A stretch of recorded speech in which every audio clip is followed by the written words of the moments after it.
1959, something like 60% of the world's oil reserves were in the hand of 5 or 6 US companies. 60%.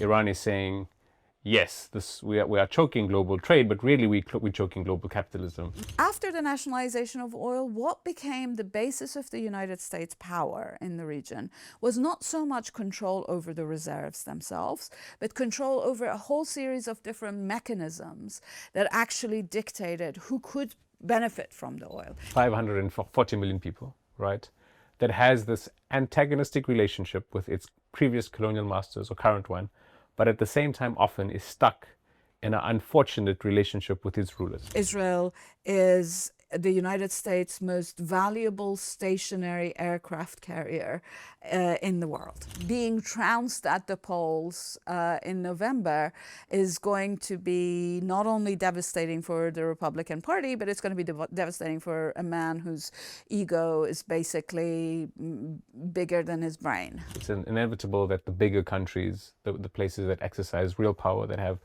big populations, big resources, big legacies, will invariably assert themselves. In order for you to have AI, you have to have data centers. In order to have data centers, you're going to have fuel. Yes. It has very energy intensive. Israel did have a long-standing relationship with Iran until 1979. Who blinks first? An empire in decline is always incredibly dangerous. Okay, I'm gonna just look at there. I'll count to 3. I'll clap my hands, and then I'll say some words and say hi, and then we'll start. Okay, sounds good. We'll start actually when I clap my hands, but yeah. 1, 2, 3. Hi, good day. Welcome to another episode of Unapologetic. I'm your host, Ashfaaq Carim, and I'm really pleased today to be in the home of Laleh Khalili. Laleh, welcome to the show. Thank you very much, and welcome to my home. It's great to be here. Laleh, given that we are in the midst of a blockade of the Strait of Hormuz and the midst of renewed escalation of war, I think you are almost the perfect guest for audiences. And I'm going to say this just a little bit, and then we're going to get to you because you're much more interesting than whatever I'm going to say. But the reason I'm saying that is because you are Iranian. You're also American. So America is fighting Iran. You are an expert on many things. Imperialism, Orientalism, but more specifically, like what you actually zone in on and study, trade routes and shipping and capitalism. And this is exactly what the war is about. Right? And so you have skin in the game, you have a lived experience, yeah. And you have the expertise to actually unpack all of this. Yeah. I called you about 2 weeks ago to say, hey, what are we going to discuss? Now I know what we're going to discuss, but back then I was still trying to figure it out. And you kind of jumped at this and you said, well, we have to talk about how war is changing. Yeah. How is war changing? So it's kind of interesting you say that because obviously I have been working on shipping and oil for the last, I would say 15 years or so. But before that, a lot of my research was based in Lebanon and in Palestinian refugee camps there. So my skin in the game is not only the fact that I'm Iranian and I've got family members who are displaced in Iran, but also that I have friends who are basically like my chosen family in Palestine and Lebanon who are affected by this. In addition to all of that, the book that I wrote before I decided to shift completely into shipping and logistics was actually about Israeli and US wars in the region. And so there's something also in me that is really interested in the way that war seems to go hand in hand with trade, that there is this element of commercial power that is backed by the gun. Backed by bayonets, backed by warships. And so yes, the current war in particular, the element of it that takes place in Hormuz is entirely in my bailiwick. It's something that I'm really interested in. It's something that I'm following with great excitement, but also fear because of the way that things are shifting in ways that are unknown, and and also show that the US is an empire in decline, and an empire in decline is always incredibly dangerous. So on the one hand, we're seeing shifts that completely change the meaning of war fighting. But also shifts that could potentially spell a lot of danger for the parts of the world that are intransigent towards the US empire. Okay, so I mean, I want to discuss almost everything you just mentioned in that first question. Let's just to begin with, kind of the urgent thing, right, is the fact that the Strait of Hormuz now has been blocked effectively by Iran and America, or both of them, because America is blocking Iran while Iran is blocking the Strait, right, since the end of February. When I called you, I was like, what's the, because the oil price like kind of spiked to like 120, 130, now it's back to 93. Even despite the attacks last night, it's still kind of hovering just below 100. It may, go up higher. It may stay the same. We don't know. But how acute is this crisis? Because to me, it kind of is weird. Because initially when this happened, stock markets kind of collapsed. But 2 months in, we were on all-time highs in terms of the New York Stock Exchange and Nasdaq and Wall Street and stuff like that. So it's weird because it seems like an imminent economic crisis is looming, because 20% of the world shipping of the world's oil shipping specifically has been choked, but markets are not really saying that. Yeah. What's going on? I mean, what's going on? So one of the biggest changes that has happened over the course of, I'd say from the 1980s or 90s onwards, has been that the market, i.e. the stock market into which various investors put their money, is more and more reliant on speculative financial instruments, which are based on futures contracts. So basically a futures contract is when I buy some oil from you for some date in the future. Not that my ship is going to go pick it up, but that I basically exchange a fantastical future contract with you. And then all around this futures contract, there are various kinds of betting or wagering processes installed. So there are derivatives, there are options. You short a contract, or you go long on a contract, meaning that you either sell really quickly, just get rid of all of the futures contracts that you have in order to stop your risk, or you hang on to the contract because you think that you're going to make a profit into the future. Now, this is all really incredibly arcane. You definitely need a degree in finance in order to understand these instruments. But the one thing that is really useful to understand right now is, number one, that these futures contracts affect the price of oil today. So the price of oil today, it can be many different things in many different places. In the first week after US and Israel attacked Iran, apparently a barrel of oil, or the equivalent of a barrel of oil, sold in Sri Lanka for £230. $230. So while at the same time it was selling for 90 in some places and 100 and something in other places. Even in times of peace, oil is sold at this moment. The spot price is sold at different prices in different places, because you have different grades of oil. You have the Brent crude, you have the West Texas Intermediate, you have the crude that is sold in the markets in Oman and Dubai, and all of these different grades of oil are sold at a specific spot price. But the futures price also affects the spot price. And so the computer models that decide what the price of oil is actually incredibly opaque, because it takes into account both these future sort of feedback loops and the current differences of oil in different locations. This is the first thing to remember. The second thing to remember is that there's a huge difference between the way that people feel the changes that are happening because of the closure of Hormuz than how the market is behaving. So in the US, they call it Wall Street versus Main Street. And I would say here, in the UK, I would say Wall Street versus High Street. And the way that functions is because what you've got happening in Wall Street, in the markets right now, is an irrational exuberance around AI. This feels like the moment before the bubble's going to pop. So everybody's putting all their money in and trying to get as much as they can out before the bubble pops.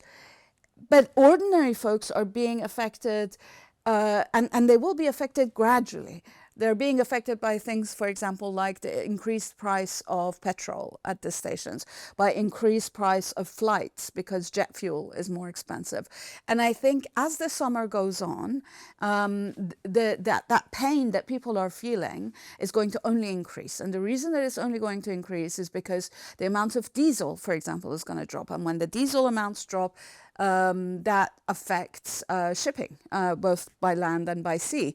And of course, the vast majority of the goods all of us consume, 90% of the goods in the world, are transported by ship. And that also includes foodstuff. We are really going to feel that. On top of that, what is going to happen, and it is already starting to happen, is that after the oil crises of the 1970s, a lot of countries went and set up what is called strategic petroleum reserves. And they are not only crude petroleum, i.e. petroleum that needs to be refined in order for it to be processed, but also the kind of diesel. Strategic reserves for diesel or strategic reserve for gasoline. And so those strategic reserves for all countries in the world are dropping precipitously. We haven't hit the bottom yet because obviously the countries have been releasing this oil in order to counter the shortages of oil from the choke point in Hormuz. But I think, those reserves are not being refilled. And so by them not being refilled, we are going to be affected in a big way. And that's only going to get worse as we go forward in the summer. As you say, there's so many questions just pop up in my head. Right, about so many things. And we're going to get to at some point in this interview, not now, your past and the previous wars and trying to understand that entire system and how it's exploitative and, as you call in your book, extractive capitalism, right? But before that, let's just, again, try to make sense of the moment. So presently, Donald Trump and Iran have been in negotiations. It's very clear, it seems like rhetorically, Trump really wants this peace deal. He probably needs it for a bunch of reasons.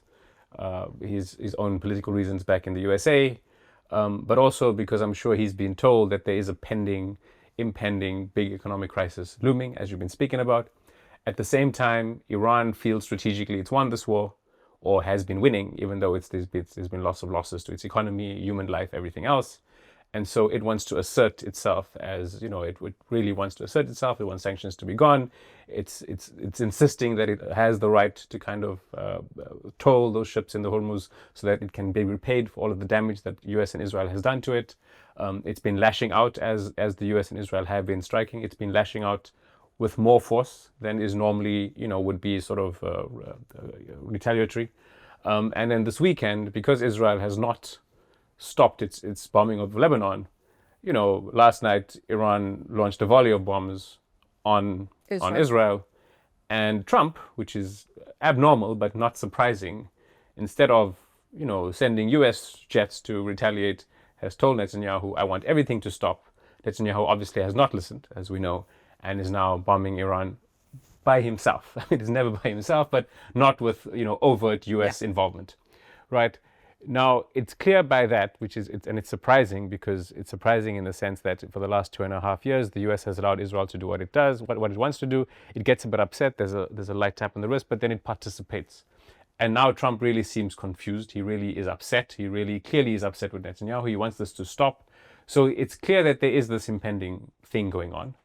At the same time, can you try to make sense of what the conversations that's happening in the White House right now may be? But at the same time, let's try to actually also talk about what the real impacts are. Like you mentioned, a barrel of oil at one point sold at 230 pounds in Sri Lanka. Is Sri Lanka okay now? What's happening to China? There's all of these questions, right?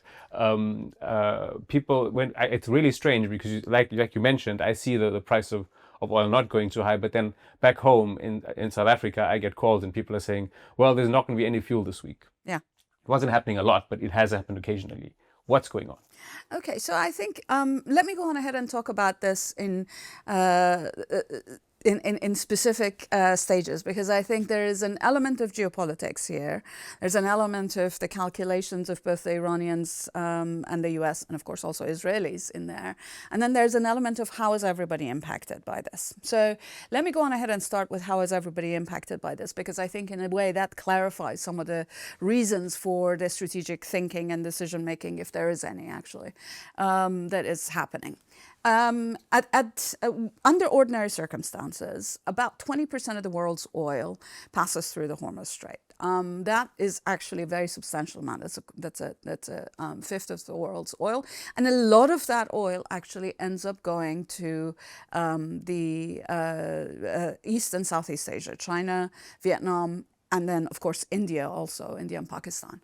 And a less amount of that oil also goes to countries in Africa. So when you were mentioning that South Africans are suffering from a lack of fuel, it's probably because of some of this 20% of the oil.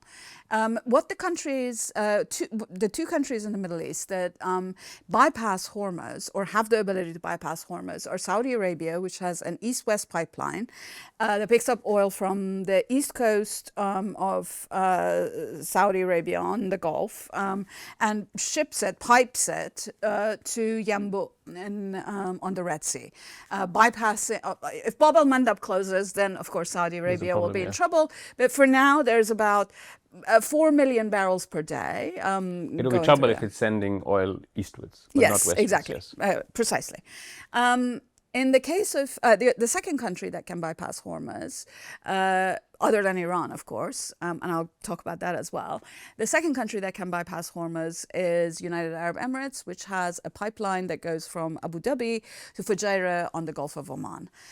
That pipeline has a very small capacity. It's about 1.5 million barrels per day. And United Arab Emirates is already, or Abu Dhabi is already talking about spending money to build a much larger gauge pipeline, both for crude petroleum, but also for refined products.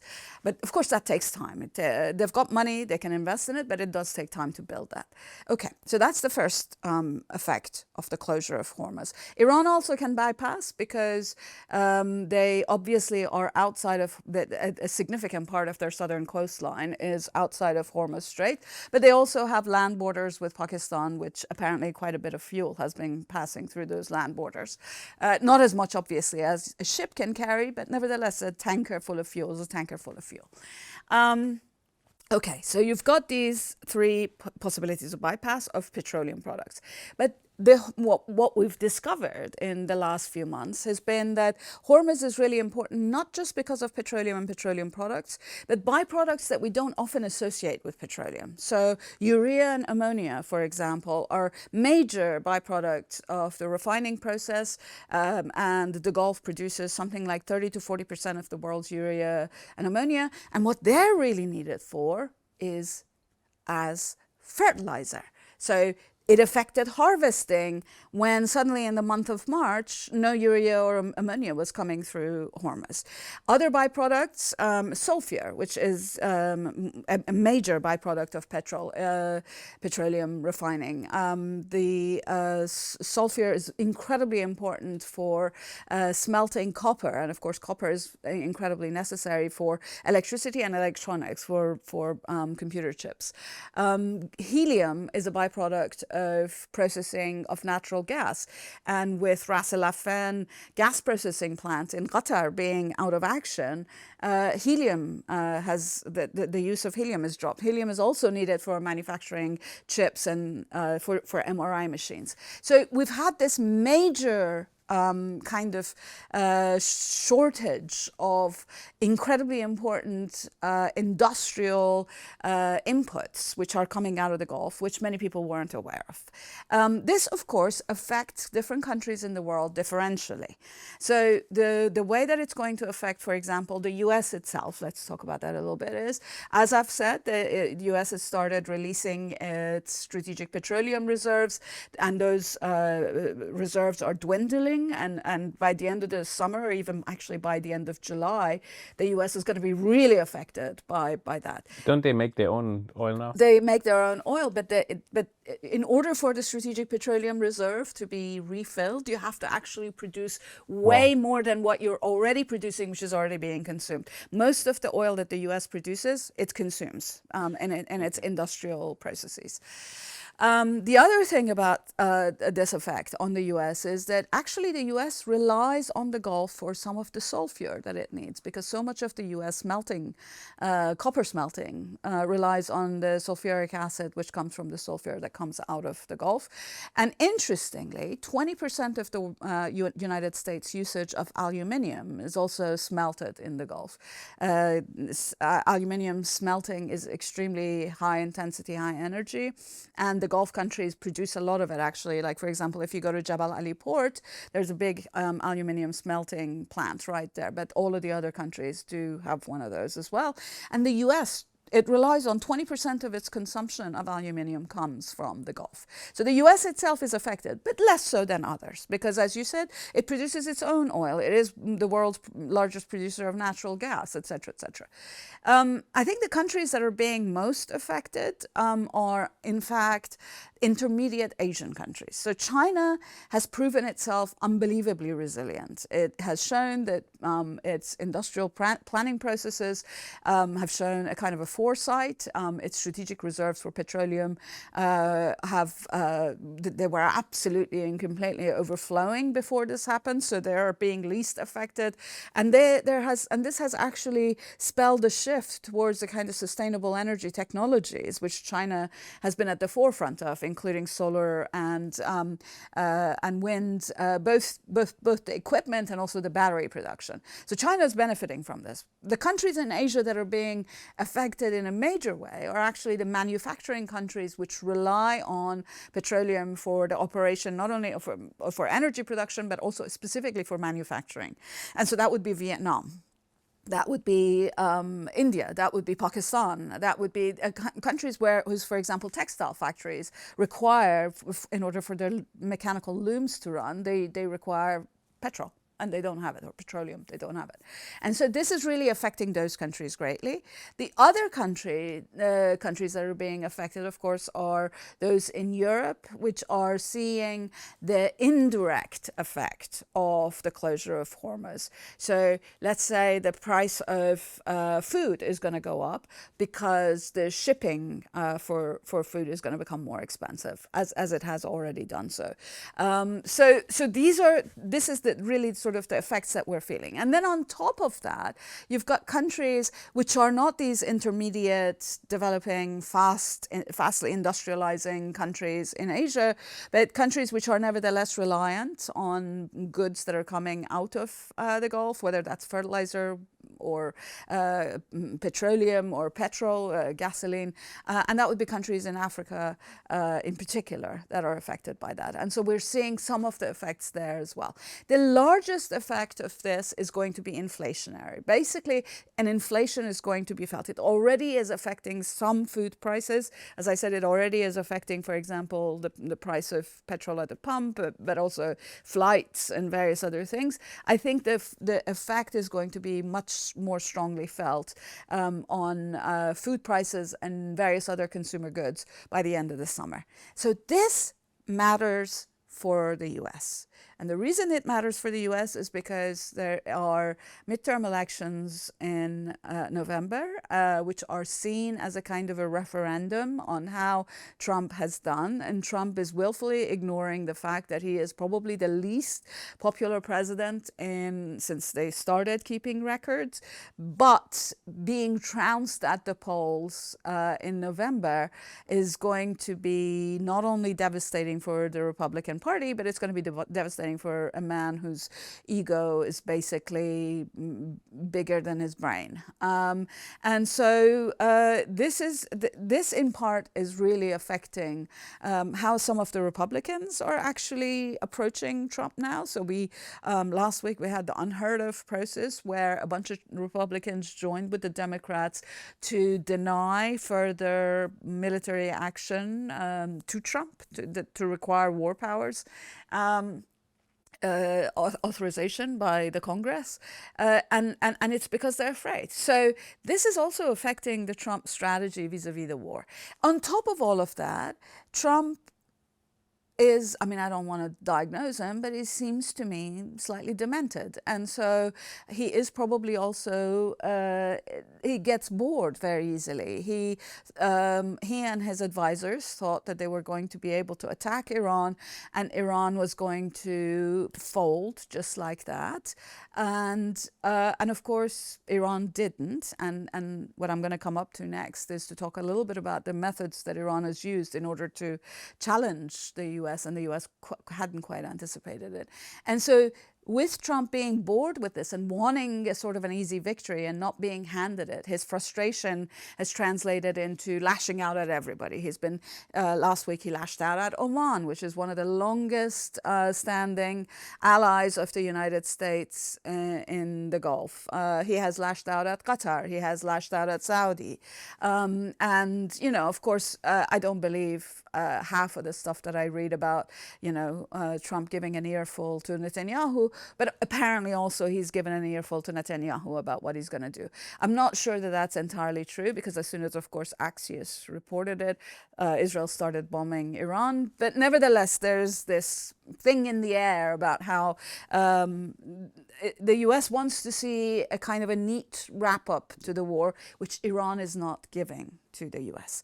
Now, Iran is not giving this wrap up to the US because Iran needs to establish a deterrence. It needs to establish that it is not going to fold just like that with the US attack, but also very importantly with Israeli attacks. Because, of course, what is going to happen if there is a ceasefire or there's a deal tomorrow, what is going to happen is that Israel is going to be taking covert operations in order to undermine the government in Iran, where it didn't succeed to do so in overt war. And so Iran is trying to establish its deterrence now. How is it doing that? And I think this is what is really interesting, the change in the nature of war. We always know that sort of commercial seizures were a factor in war. But one of the interesting developments has been that Iran has taken the question of a commercial siege through the closure of Hormuz, and in some ways turned it on its head and extended it in a way that makes all the other countries, not only in the region, but also in the world, a party to this process. This element of, in effect, using global commerce and the risk logic of global commerce as a lever in the war has been one of the major successes of Iran. What do I mean by this? As you know, whenever there is a war, insurance brokers, particularly in London, issue these things called war risk premiums, and it's pretty much a guarantee that if there's any damage to shipping to be had, these war risk premiums are supposed to cover the cost of that. And so one of the things that Iran has done is by attacking ships, for example, sending incredibly cheap drones or cheap mines to attack ships and establishing a credible threat. It has basically triggered the war risk premium function, which means that basically now the global insurance industry is very cautious about allowing shipping to go through Hormuz. What this has generated in response has been attempts by the United States, for example. The US Treasury is now saying that they're offering insurance in competition with private brokers, or Dubai Ports World is also offering insurance. So there's interesting elements of the Iran trying to use this risk process in order to as leverage. But Iran has also done other things that are interesting and kind of new. So number one, for example, is Iran's call for people to pay this toll that it is supposedly extracting from ships passing, either in Chinese renminbis or in crypto. This is, of course, in response to the fact that the U.S. has used its fact that the dollar is the dominant currency of trade. It is, and the fact that the U.S. controls all financial channels as a means of coercion. And so what Iran is doing is by declaring that it is going to extract a toll for the passage, or a fee for the passage through Hormuz in renminbis or crypto, it is also challenging the US dollar dominance, which is quite interesting. The final way that Iran is really affecting the war in the region is that, of course, the overt belligerents in the region are the US, Israel, and Iran, plus everybody else that is being bombed by Israel. So Lebanon, Palestinians in Gaza, and elsewhere, and of course Syria. What is interesting, and I think it is what Iran has explicitly declared, is that Iran has made also the frontline Gulf states party to the war by declaring that if there are attacks launched from the soil of these countries, they are essentially belligerents. And so Iran has attacked US bases, but also facilities in those countries in tit-for-tat reciprocal actions. Some of that action has been symbolic. So, for example, Iran sent drones to Yambo once, bombed Salalah once. So these were symbolic actions. But much more significant has been Iran's attacks against, for example, Ras Al Afan natural gas processing in Qatar, because Qatar, of course, houses Al Udeid, which is the central CENTCOM's base, and its attacks against Fujairah, which is, of course, the big oil lifting port for the United Arab Emirates. So this is also a changing face of war. This is really an interesting moment in that sense. And of course, what it shows is also the bind that the US is in. As I said, Trump would really like to have, a nice little war wrapped up with a bow on top of it, and he's not getting it. And I think this frustration, the stalemate that we're in, is because of this frustration. Okay, again, lots of questions, right? But so the first thing is, and I'm going to ask a few because I think it's good that you just kind of rattle off a bunch of things that are interconnected. Right. So the first is, how long can this block status quo last, right? It's not the status quo, but it presently is. Because it doesn't seem like anyone is really going to let out in the near term. I think Trump definitely wants this to end. I think the Iranians don't want this to end without them asserting their independence to it. When I say independence, it's even like partial independence, right? But they just don't want to be sitting ducks anymore. No. Israel wants this to continue. So that's the first thing. How long can this last? If this continues, how bad are we kind of in 4 months' time? But the second thing is, this seems like you mentioned in your writings how global trade, really, this idea of a global village, is actually just global capitalism, right? And it seems like there's a collision, like a very overt collision between those two ideas right now. Mm-hmm. Iran is saying, yes, we are choking global trade, but really we're choking global capitalism. Mm-hmm. And it's impacting all sorts, and it's even impacting some of our allies. But we are kind of interdependent. We are, we rely on each other. But at the same time, by doing that, they're flipping, or trying to flip, not necessarily are flipping, but they're trying to flip, or at least upset. Or not even trying to flip, they're just trying to create chaos with that order. That order of global capitalists who normally benefit from the system disproportionately. Yeah. So how do those two things feed into each other? On how long is this going to last? I suspect that there's going to be two big determinants to that. Number one is going to be the pressure because of the rising price of oil, because of the depletion of the strategic oil reserves. I think that is going to be one of the biggest pressures. And the two big financial newspapers I follow, FT and Bloomberg is, I guess, not a newspaper, basically predict that by the end of July, the countries that have these strategic oil reserves are going to have some major concerns about shortages. And I think then if this continues, I also see there being major problems with harvest time come September. So I think that I suspect. When you say harvest time, in which countries are these? All northern countries hemisphere? in the global North. the northern hemisphere obviously is going to be harvest time. So that is going to affect, because I think already we know that some planting has been affected by a shortage, both actually of fuel and also of fertilizer.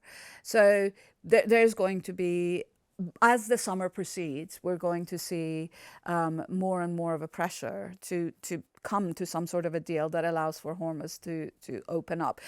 There's also pressure actually coming from in the countries in the Gulf, Iraq, Saudi Arabia, United Arab Emirates itself, Qatar, and Kuwait, which actually really want to sort of kick up production again, but at the moment they can't do anything. And so there's also the fear that their storage spaces on land are going to fill up, which requires for them to reduce production. But mothballing productive wells is extremely expensive and quite dangerous. And so there's going to also be pressure from inside the Gulf for some kind of a deal by the end of the summer.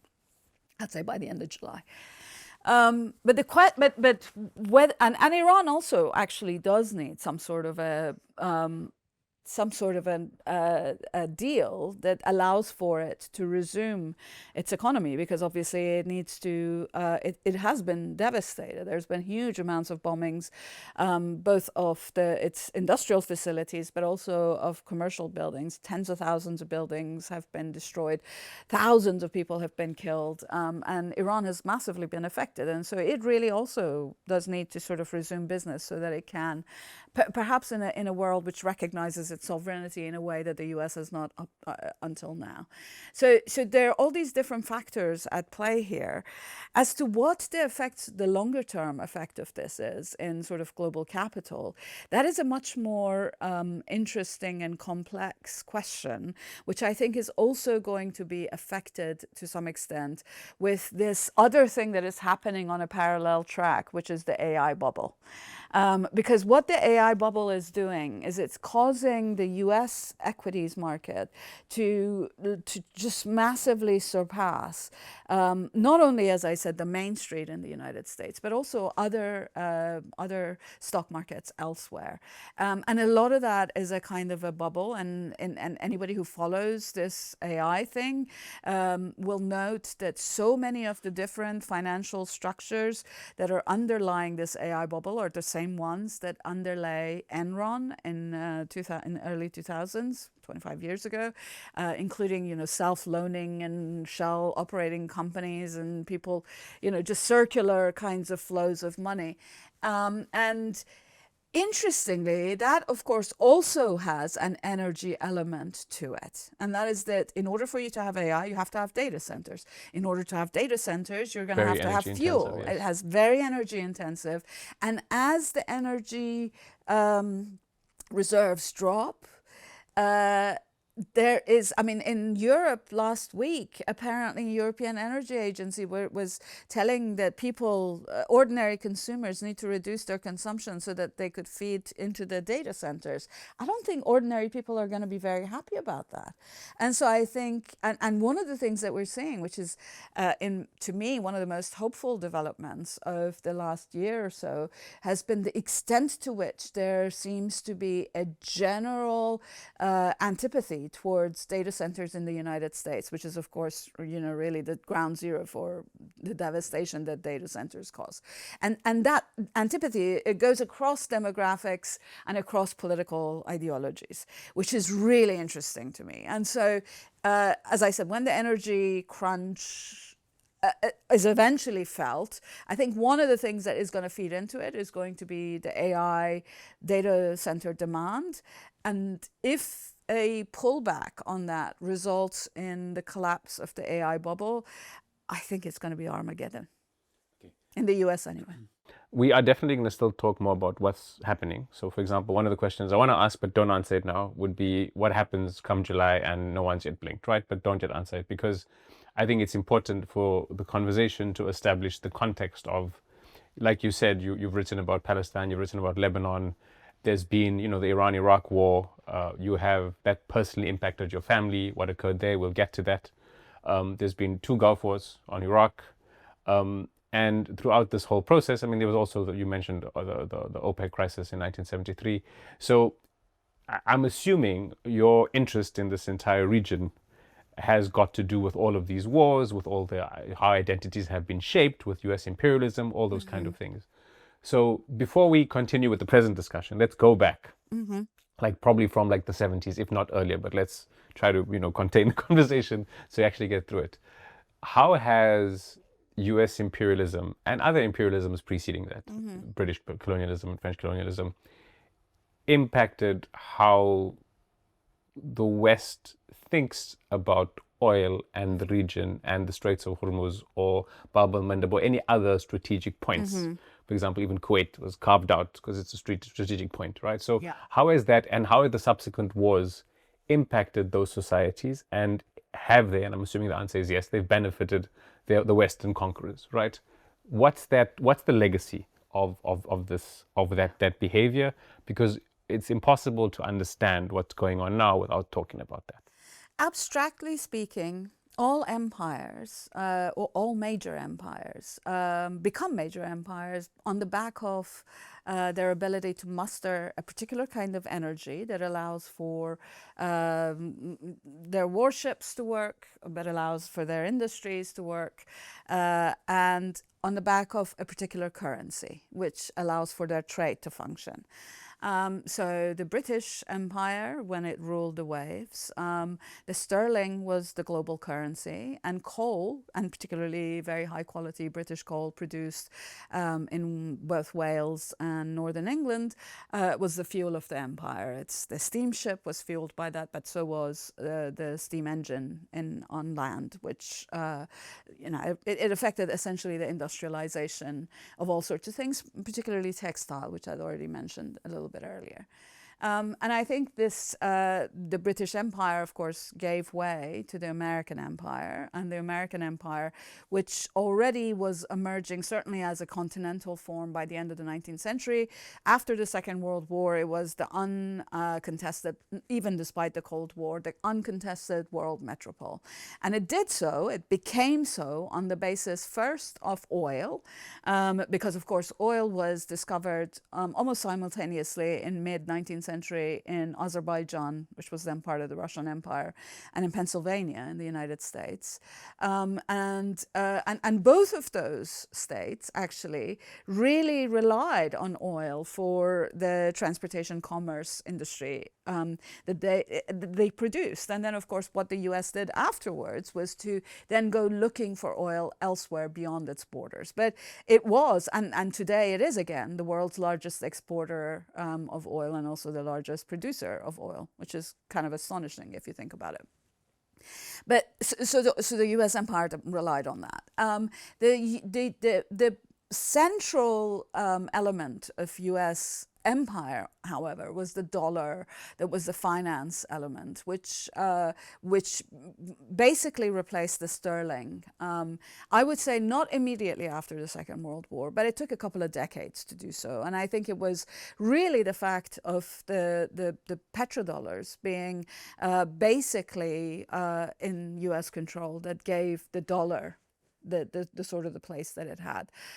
There are statistics that show that in 1959, something like 60% of the world's oil reserves were in the hand of 5 or 6 US companies. 60%.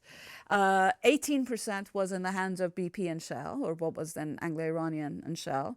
And then the rest, the 20% that remained, was in the hands of the Russians or Mexico, which had control over its oil. So between 1959, when that statistic was given, and mid-1970s, when the nationalization of oil really picked up, it had already started in the 1960s, but it really became a thing in the 1970s.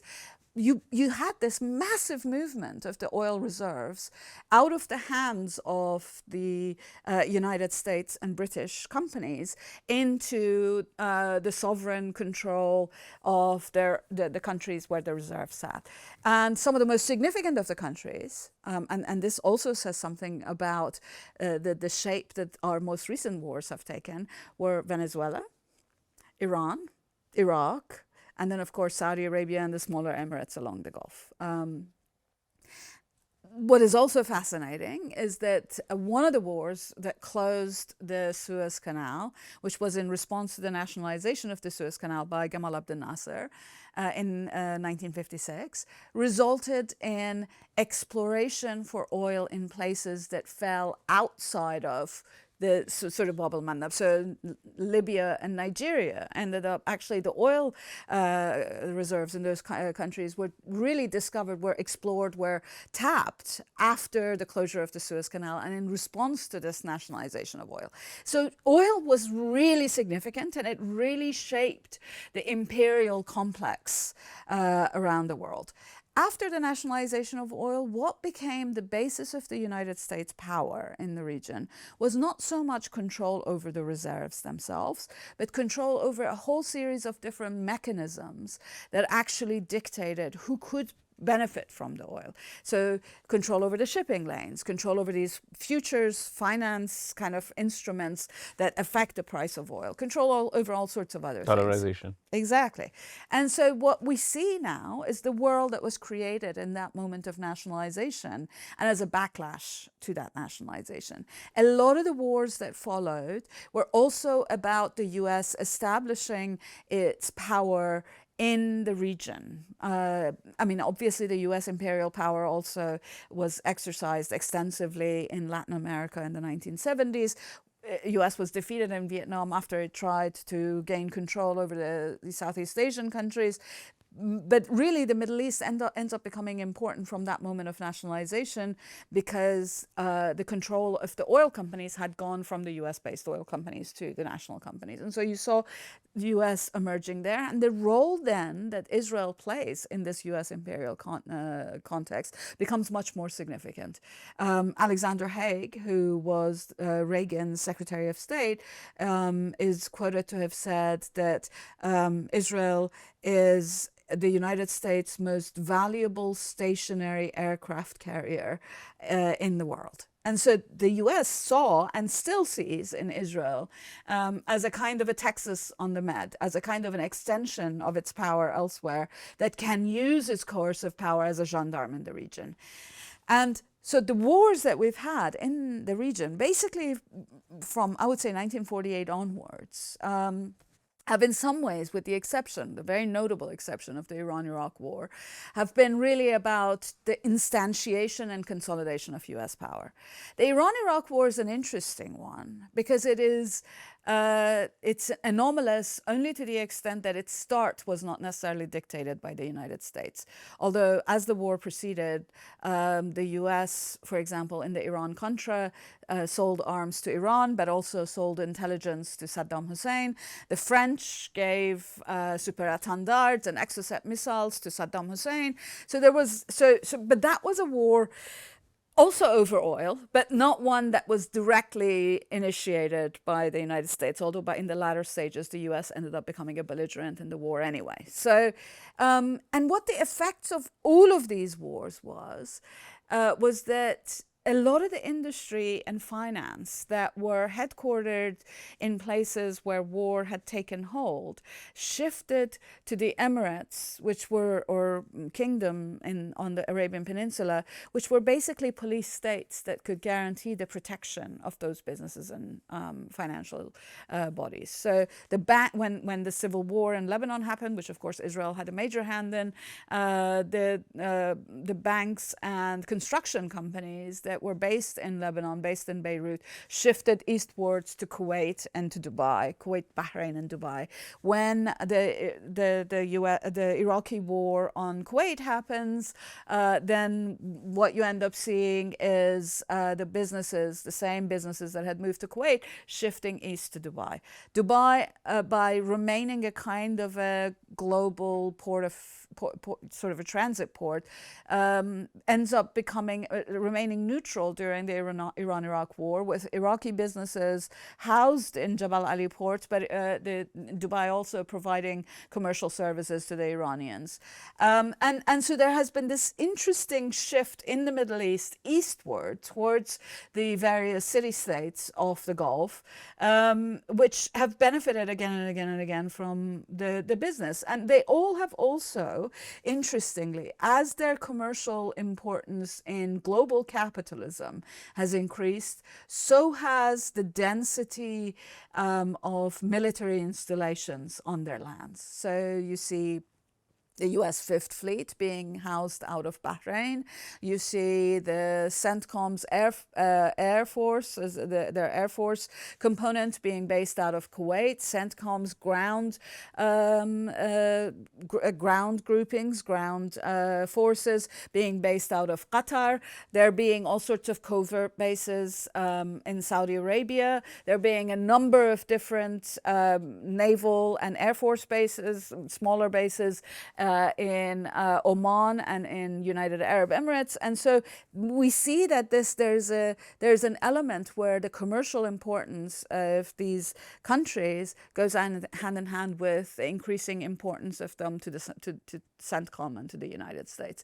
And so what we're seeing now, the war that is happening now, is actually going to indicate yet another shift, because I think despite the fact that a lot of the countries in the Gulf, and particularly Dubai and the United Arab Emirates, are trying to say that despite the war, it's going to be business as usual there. I think there is going to be some concern as to the safety of these places, because, as I said, the fact that they were totally comfortable police states that could guarantee the safety of capital there, that has shaken a little bit. And so it would be interesting to see what happens in the coming 10 years or so. Just want to hone in on your last sentence. So it's interesting to see what happens in the last 10 years. So when you just look at the map, and if you just have a cursory understanding of history, you'll know that the big powers in the region, if you want to use the current name of the states, right, would be Iran, Saudi Arabia, Turkey, Egypt, Iraq. Yeah.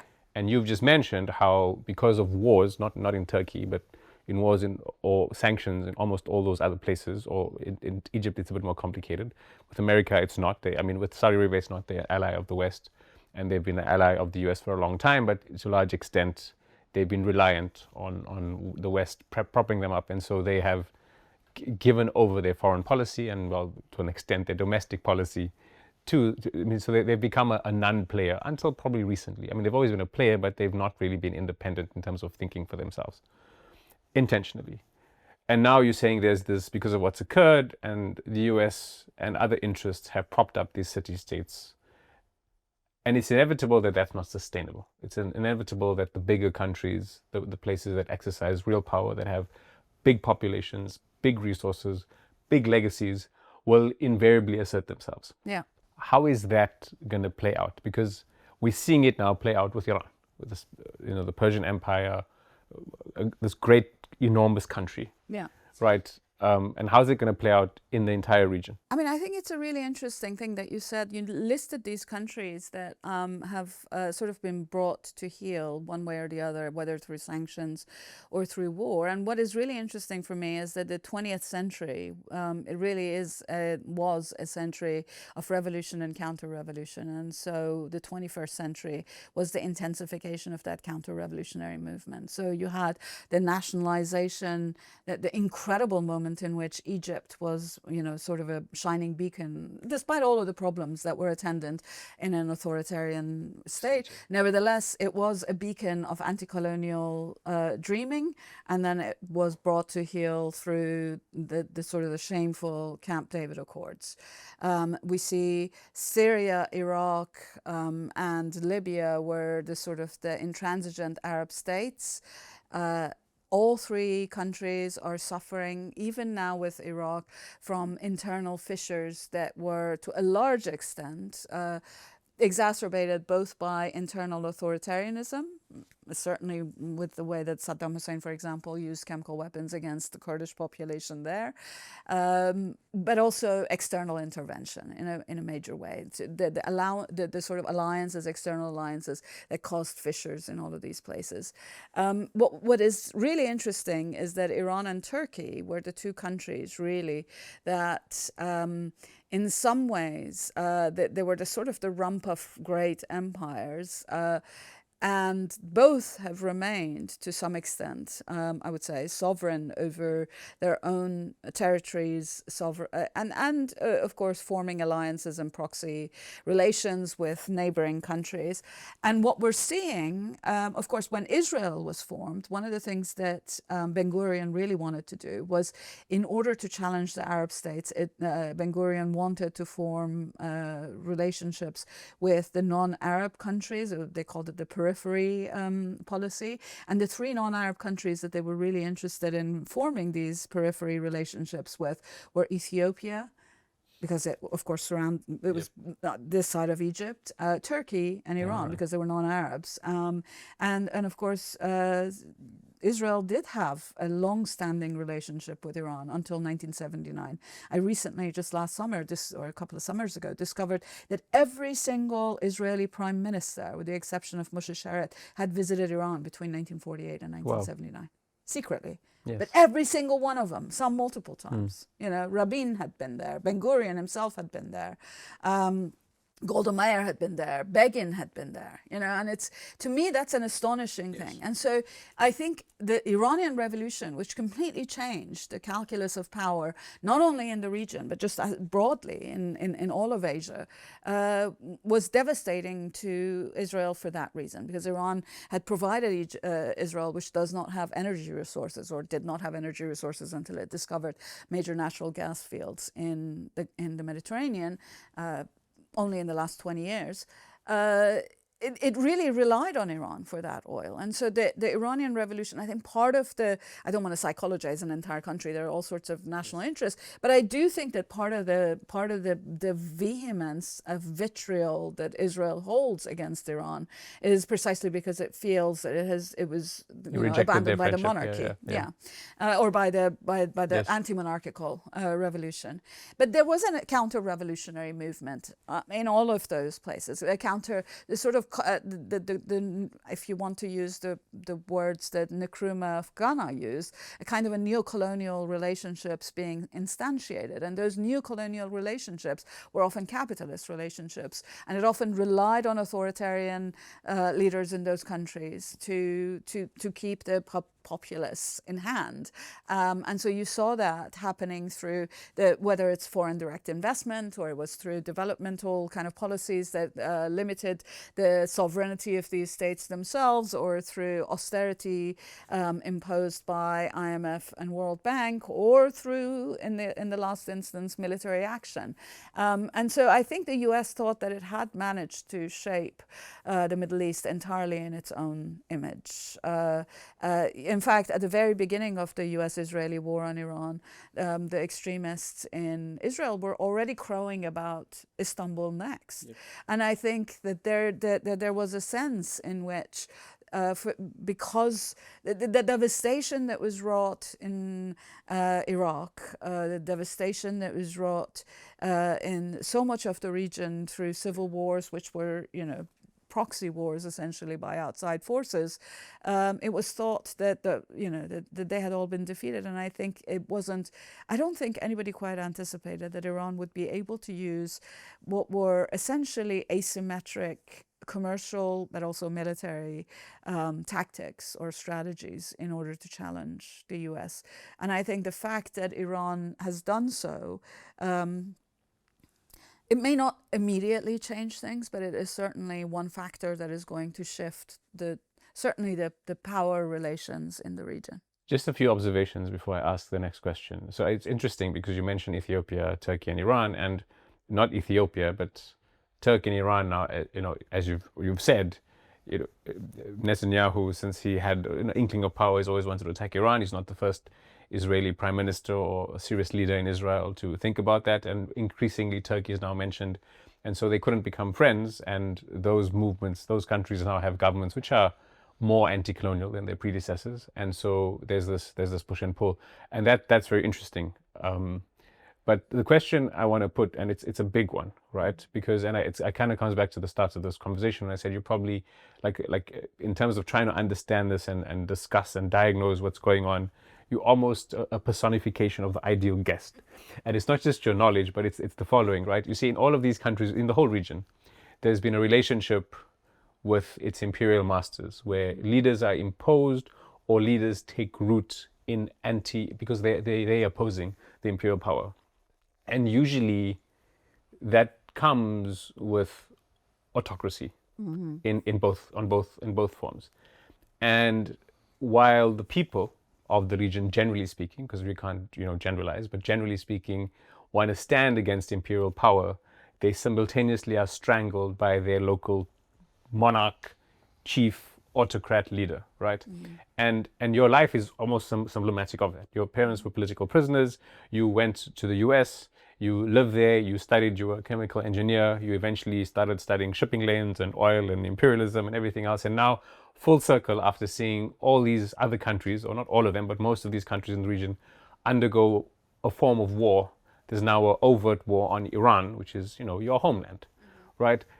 Tell me a bit about that experience. You can speak about it personally, but also generally, that the fact that there's this entire region of, when you include Iran, 540 million people, right, that has this antagonistic relationship with its previous colonial masters or current one, but at the same time often is stuck in an unfortunate relationship with its rulers. It's a really interesting question, because I think the two things are, it's not but, it's and. I mean, I think the external pressure is in part of the reason why you have autocratic states. It behooves, it benefits the imperial power to have autocracies, because they are much more predictable.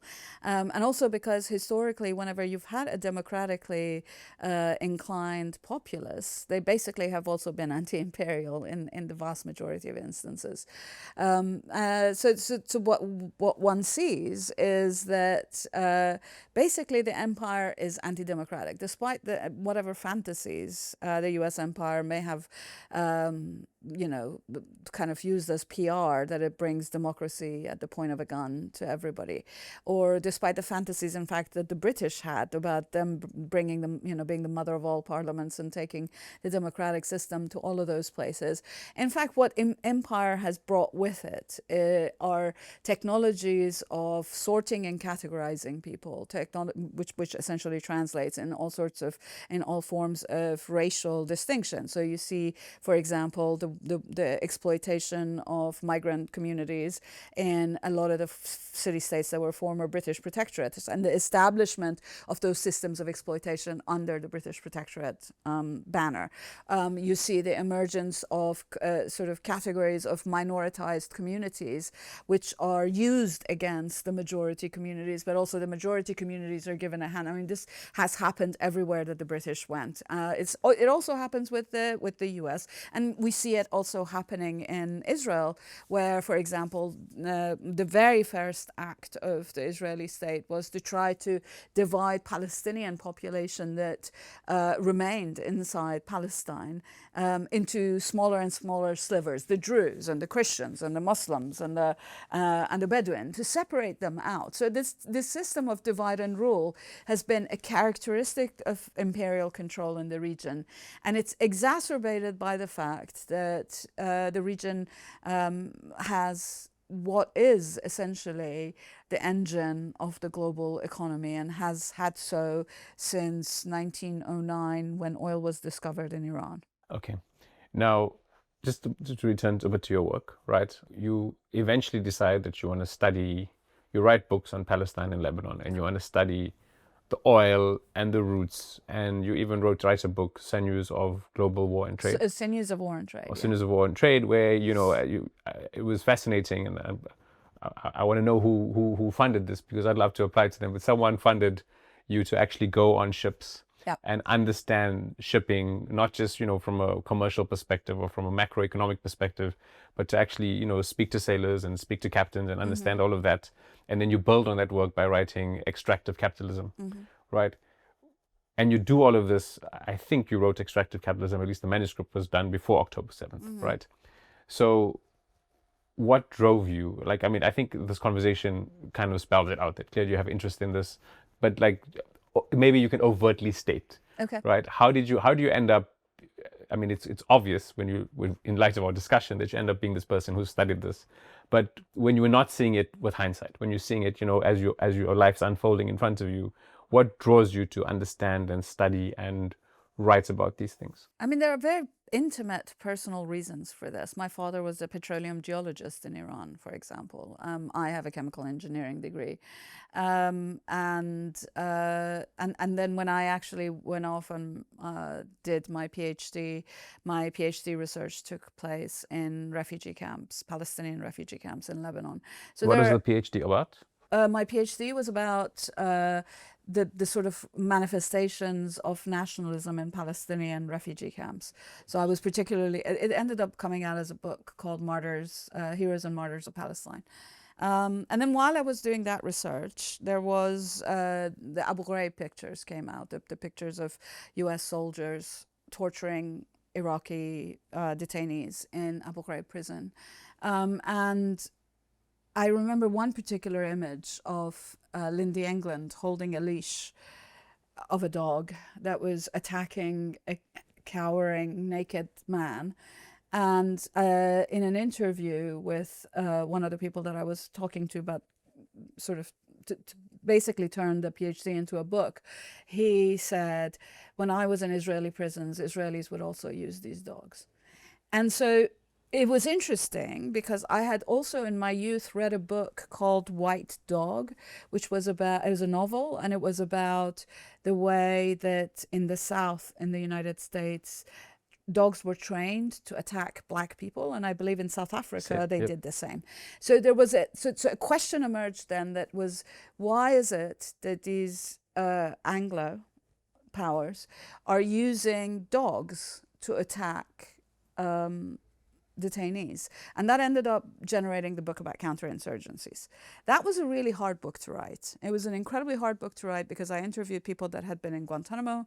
I interviewed people that had been in various prisons in Iraq. The famous image of a guy standing hooded with electric wires, I interviewed him as part of I didn't go to Iraq, I went to Jordan to interview him, but I interviewed him. And it was a difficult book to write because you're talking to people that have been subjected to inhumanities in our name. I mean, I am a US citizen as well as a British one. And so in our name, these people were tortured. And after that, I sort of was like, I kind of don't want to write. I felt that it really affected my life in ways that that just wasn't very healthy. Around the same time, one of the guys that I had interviewed one of the US military guys that I'd interviewed for the project said to me, why do you academics and journalists, why are you interested always in the sort of the bloody tip of the spear? The really interesting thing about war is what happens in the back, what happens with the logistics.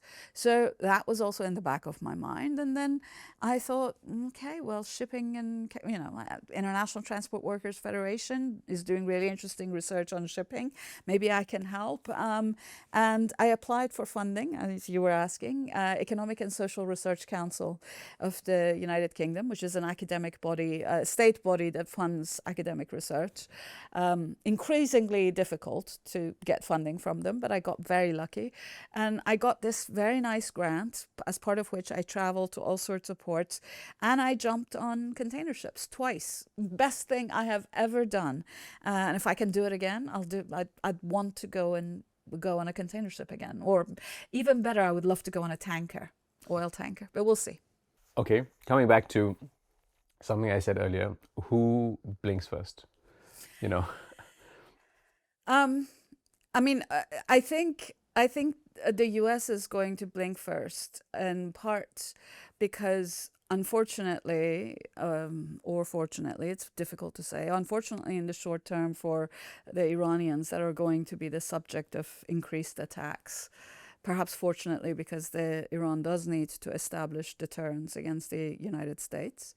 And because I think, as I said, Trump is capricious and basically bored already with this, and he wants to wrap things up. And so what is going to happen is we're going to arrive at some sort of a deal, I suspect, which is basically from the moment that it is made is going to be undermined by Israel. Okay, so you mentioned undermined by Israel, and I think there's two underminings, right? So there's a short term you continue bombing, you bomb Lebanon, you Continue genocide the and genocide against abuse Gaza Palestinians. more. So there's that short-term, instinctive, disgusting, war criminalesque retaliation. Yeah. And undermining. But then there's the long undermine, and it's not just Israel, right? So, and a lot of it's just practical. So the Saudis have the East-West pipeline that doesn't nearly pump enough oil. I think it's 5 million barrels or something like that. 4.5, 5, yeah. Right. So they need to now start thinking about the fact that Iran now has this lever. They're probably going to exercise it with or without an agreement. So there's a reality there. The city-states of the Gulf also will start contingencies. The US will start contingencies. It will be like, we need our own version of the Shahed drones. They've already started programs, but they will obviously, it takes a while because of the big military industrial complex. There'll need to be a bunch of bureaucracy shifts, but it's inevitable that they will start preparing for asymmetric warfare, hard war, but also the strategy of asymmetric warfare, right? So inevitably, if there's a bell curve, the power that Iran can assert over the Straits of Hormuz now is maybe at its peak. If you think this bell curve's a long arc of history, right? Because right now, because America is developing its own oil, because of oil alternatives, energy alternatives, etc. So it's going to start moving, right? And then there's the other version of retaliation, which is spies and trying to get opposition movements and overthrow the government and all those kind of things. And so it really is a long war. Yeah. I mean, this is not it's been going on since 79. It's, by some measures, it's been going on since the British arrived in Persia, right? What happens in the long war? I mean, I think that we can't also overestimate US capacity to actually rebuild. One of the things that has been astonishing to me is the extent to which the US has depleted its military sort of equipment. Its THAAD anti-missile equipment it has 8 in the world, and 4 of them have been damaged. Its Tomahawk missiles are basically depleted. It has had to, the manufacturers in the US have had to write to the Europeans and the Japanese and say that the missiles that they're sending them are being delayed because the US is short of them. So that's the first thing. The second thing is a lot of the oil companies, Trump has been encouraging US-based oil companies to actually invest in further oil sources in the United States. But they have been resistant for 2 reasons. The first reason being that the Trump administration is extremely unreliable. And so therefore you cannot, if you're an investor, unless you're pumping money into a bubble, you're not going to want to invest in something as long-term as oil recovery, because oil wells take a long time for sort of investment in them to actually translate into being able to extract oil. So that's one thing. And the second thing is that, of course, we're also seeing that this war has had an extraordinary effect in terms of boosting the Chinese sustainable energy forms or alternative energy forms, which it actually has quite significant meaning for for both the US, but also for the Gulf countries and also for Iran itself. So those are factors that have to be taken into account. In terms of the longer war, there's going to be a shift. How soon that is going to come and how violent it's going to be. I'm loath to do predictions, in part because, as an Iranian, I've learned that you can never predict anything because absolutely every prediction just makes a fool out of you. But certainly to think of things in terms of that kind of a long arc of history, as an old lefty, I believe in the popular power to demand justice. And I do believe that ultimately that popular demand for justice, whether domestic or international, will translate into a diminution of the power of empire, I hope, an attendant diminution also in the power of the autocratic states in the region.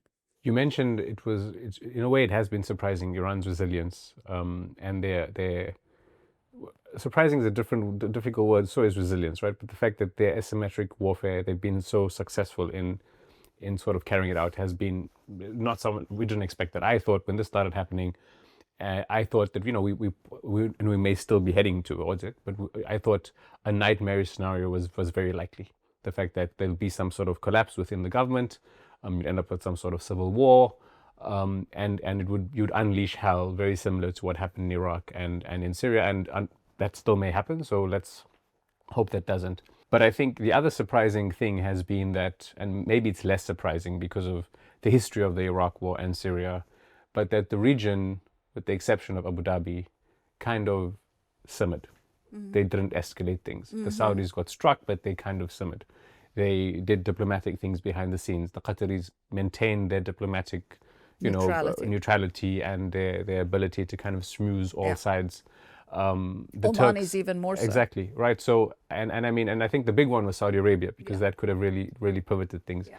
I think a lot of that's also got to do with October 7th, because they've all seen now overtly how belligerent Israel is. Yeah. I think all the region, including Abu Dhabi, by the way, like Abu Dhabi, maybe Abu Dhabi less so because they have their own interests, but secretly now they like really loathe Israel, right? Even if it's not, if they still have policies, or they still be like, secretly now they're like, you are just a really horrid basket case and you are really the problem. And so that's seen, I mean, you have this military pact with Pakistan and Saudi Arabia and Turkey moving closer together.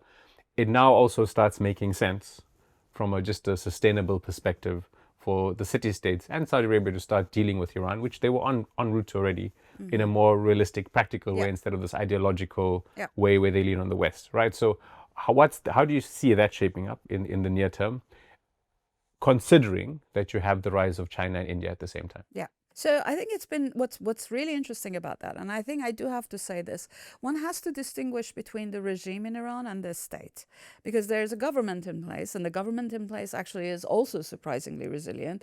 But Iran has a state bureaucracies, state infrastructures, state capabilities that have been in place for hundreds of years. So this is not a kind of a parvenu state that has just had a bureaucracy cobbled together under the guise of empire. It's been sitting there.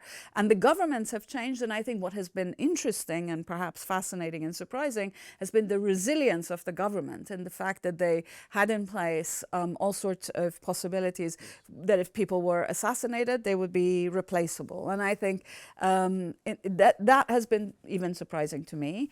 But on the other hand, it shouldn't have been, because of course the Iranian government has been fighting this war overtly or covertly on its own land or elsewhere since the moment of the revolution. And I think that's really important to note. The other thing that's really important to note is that Iran has not been an aggressor state basically in the last 300 years. And its closure of Hormuz is perhaps taking everybody by surprise, because Iran could have closed Hormuz in previous wars and it chose not to. And so I think that also has to be taken account of. And I suspect that the countries in the Arabian Peninsula are also cognizant of that. I mean, of course, there are disputes between United Arab Emirates and Iran over the Tumb Islands and Abu Musa Island, but those, it's a kind of a long-standing. It goes hand in hand with whether you call that body of water Persian Gulf or Arabian Gulf. I think what's really interesting about this is the shifts that it indicates in terms of the rise of China and India and their competition with one another. So what is fascinating is the extent to which Iran has managed to negotiate a relationship with both of those states, as have the countries in the Arabian Peninsula. Saudi Arabia has a fantastic relation. As you mentioned, it has entered this incredible relationship with Pakistan, but it also has a fantastic relationship with India. It is, China, it has massive amounts of investments in the petrochem sector in China. It has extensive relations there as well. Iran received what seems to be strategic support from China, satellite images and various other kinds of military equipment. But it also has fantastic relationships with India, which has invested in Iran's Chabahar port on the Gulf of Oman. So what is fascinating is that my sense is that regardless of what happens and regardless of how slow and painful the decline of the US empire is going to be, we have had the emergence of a new center of power in Asia.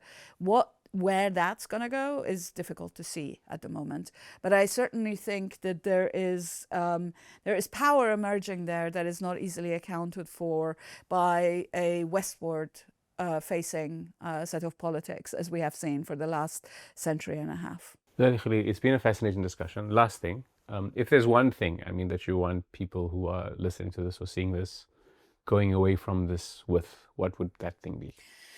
The thing that I would want people to take away is that the places that we talk about, that we point to on the map, that appear in these horrific news stories about bombs and attacks, are actually incredibly vibrant, beautiful places, full of incredibly interesting human beings. And I'm talking not only about Iran, but also about the cities that I have been to in the Gulf and elsewhere in the Arab world.